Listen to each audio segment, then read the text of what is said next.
Okay, so let's demonstrate how to create that quota reminder class. At first, let's cut and paste this template for a simple test. Okay, let's replace class name. Let's call it test quota reminder. Then let's just create a basic create object, a usual first test, just to get things started. Okay, so reminder equals new quota reminder. Then this assert not null reminder. New test quota reminder. Okay, let's name it test quota reminder. Okay, and then let's run this on a browser.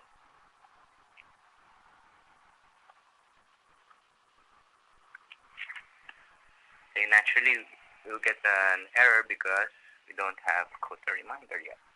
So let's create one.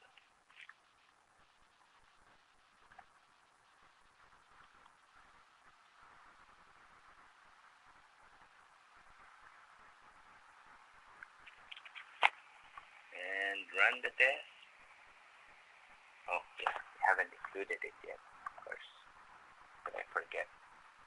Class wants quota reminder. There, and you pass the test. Now let's add another test case. This one. Let's pretend that simplest one is that we are given a user, and we will determine if that user is supposed to be sent a message or not, or is supposed to be notified or not. So it's called test if user is to be notified. It's good to be verbose with your names just to be clear. Okay, so again, reminder equals new quota reminder. And then let's create a helper function for this. Helper function is a function in our test that is not a test, but it's just used to set things up for the test. For example, we have this create user method, and then we will pass a name and the quota and the email address, and it's going to return to us an entity for that. Okay, so let's say Joe, and then quota is 92, and Joe at mango.com. Let's say that's his email. Okay, and then we assert true reminder user is to be notified. User. Okay, so let's create that helper function here. Create user, name, quota, email. And then all we have to do is return an array. Okay, just to be simple. Username, name, and then quota is quota, and email is the email.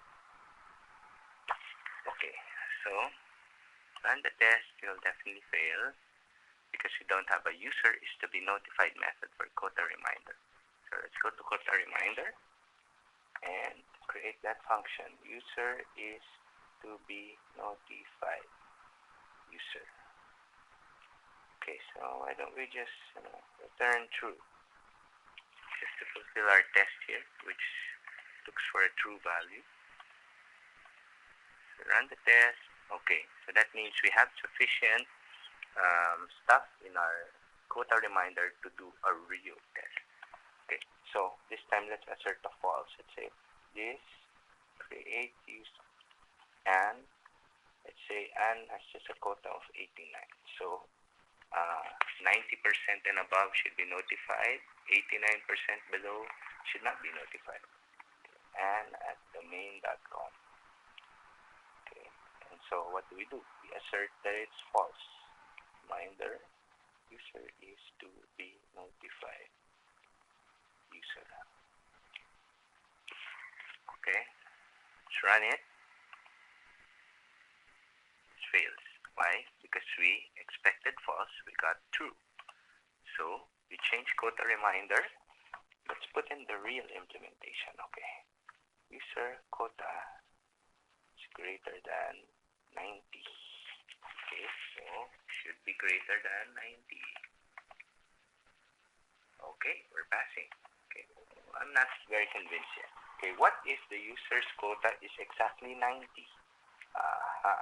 So does this actually notify the user or not? So let's say the user's name is Jerry at tom.com. Okay, so we said it should alert 90% and above, so it should be true. User is to be notified user.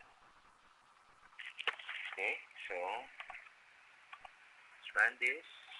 Oh, we have a unexpected parenthesis. Oh, okay, too many parenthesis symbols right there. Aha, okay, we failed. Line 19 and line 19 is this the third true. Okay, so it's good to have the line number ready because you can see where the error occurs. Okay, so the error occurred here. So our basic fix for that is that should be greater than or equal. So reminder that when you're testing, you should also test the edge cases just to make sure you know you're properly implementing edge cases like that. And it's exactly 90, it's below 90, it's greater than 90. Okay, so I'm sufficiently convinced that our user is to be notified method is correct. Actually, this one's very simple test, you know, but if you have a more complicated means or algorithm for checking if a user is to be notified, TDD will come really in handy. Okay. This one might appear contrived at first because our case is very simple for the sake of demonstration. Okay, let's have a next test case. Our next test case is that if the user is to be notified, we want to verify that the user has been actually sent an email message. Okay, so difficulty here is that normally you would have to go through the whole application just to test if the user is really being sent an email. You have to set up a test email account and see if the message comes in. So it's not very easy to replicate or to automate, right? So what we can do is that we can create a mock object to act as our mailer.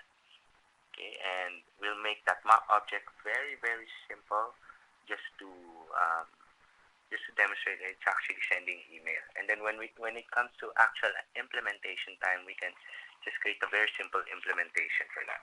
Okay, so why don't we do that? Test email user. Okay, so always start with a test. Now, here's a problem. How does our quota reminder get to recognize that mailer object? Okay.